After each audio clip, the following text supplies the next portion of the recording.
Imagine stepping into the mind of the INFJ, the rarest of the Myers-Briggs personality types. On the outside, we might look calm, gentle, even predictable. But what happens inside is far more complex. The truth is that most INFJs never say out loud what's really going on in their heads. They keep it hidden, and not because they want to be mysterious for the sake of it, but because it often feels like the world won't understand. This video is about pulling back that curtain and showing what INFJs carry in silence, the thoughts and emotions that live in the quiet spaces of their minds. By the end, you'll see not only how they think, but also why they act the way they do, even when it doesn't always make sense from the outside. The INFJ personality type is rare, making up less than 2% of the population. That means for every 100 people you meet, maybe 1 or 2 will actually share this wiring. They are often called the advocates or the counselors because they combine a deep sense of empathy with strong intuition and a vision for what the world could become. Yet because they are so rare, INFJs often feel out of place. They move through life carrying the constant awareness that they're different, that they see connections and patterns others don't notice. It's like being tuned into a different frequency, hearing music no one else seems to recognize. And while that can feel empowering, it can also be deeply isolating. On the surface, INFJs tend to look warm, supportive, and approachable. People confide in them easily. They're the ones friends text at 2 in the morning when everything is falling apart, because somehow they just know how to listen. But here's what rarely gets said. While they're nodding, offering comfort, and showing compassion, their inner world is spinning with 1,000 thoughts. They are processing every word, every tone, every small change in body language. They're connecting this moment to memories, to patterns, to lessons learned before. And then, they filter all that down into a calm, measured response that makes the other person feel understood. What doesn't get revealed is how exhausting that process can be, or how often they absorb emotions that don't even belong to them. An INFJ will often smile politely in a crowded room, but inside they're running an entire psychological map of what's going on.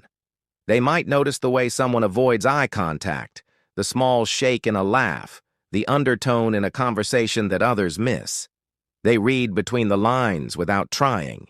It feels automatic, and it's one of their strengths, but they rarely admit how overwhelming it can feel to carry so much awareness of other people's emotions.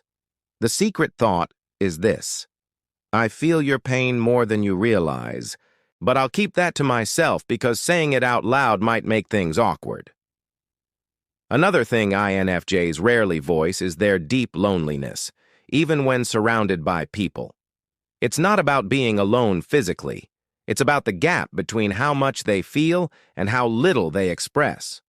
They crave relationships where they can bring their entire selves without fear of being misunderstood. Yet, in most situations, they hold back. They give the world a version of themselves that's calm and approachable, but the storm of thoughts inside rarely escapes. That leads to an undercurrent of sadness, a sense that no matter how loved they are, no one fully sees them.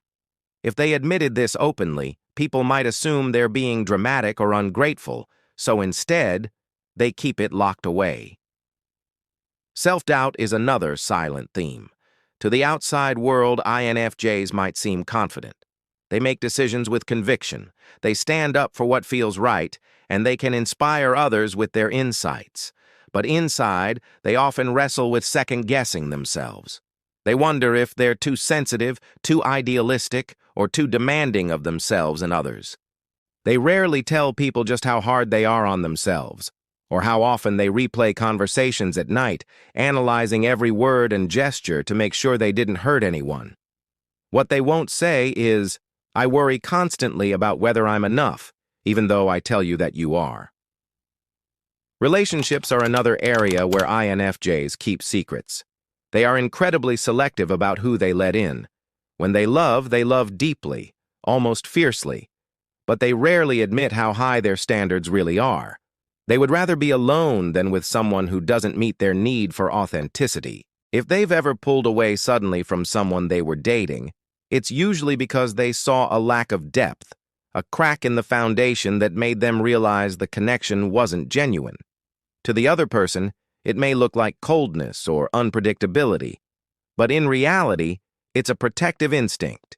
They can't force themselves to settle for surface-level bonds, even if it means being misunderstood. INFJs also live what feels like a double life. The face they show the world is calm, empathetic, and often very put together. But inside, they're constantly moving between extremes: idealism and cynicism, hope and frustration, compassion and quiet resentment. They believe in the goodness of people, yet they see through pretenses faster than most. They dream of a better world, yet they know how flawed reality is. They don't speak these contradictions out loud because they fear sounding pessimistic or judgmental. But the truth is, their silence often hides a whirlwind of contradictions that few people ever get to see. When it comes to work and purpose, INFJs rarely say how much they crave meaning. A job that just pays the bills isn't enough for them in the long run. They want to feel like what they're doing matters, like it's contributing to something bigger than themselves. But they often hide the frustration that builds up when they re-stuck in a role that feels shallow. They admit to their boss or coworkers how draining it is to go through the motions when their heart isn't tea in it.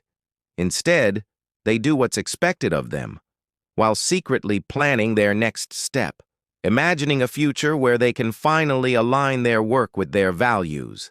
There's also a darker side INFJs don't talk about. For all their kindness and empathy, they feel anger and resentment just like anyone else. Sometimes even more intensely, because they spend so much time absorbing the pain of others. What they don't say out loud is that they sometimes resent being everyone's emotional anchor. They long for someone to carry their weight for a change. They also struggle with suppressed anger. Betrayal hits them harder than most, and while they may forgive on the surface, inside they often carry scars for years. Because they want to be seen as kind and forgiving, they rarely admit this shadow side exists. But it's there, and it shapes the way they protect their boundaries. One of the most private truths is how hard INFJs work on themselves behind the scenes. They are constantly analyzing, reflecting, trying to improve. They push themselves to grow, to be kinder, wiser, more effective. Yet they rarely show how much effort this takes. From the outside, their insights may look effortless, as though they were born with wisdom.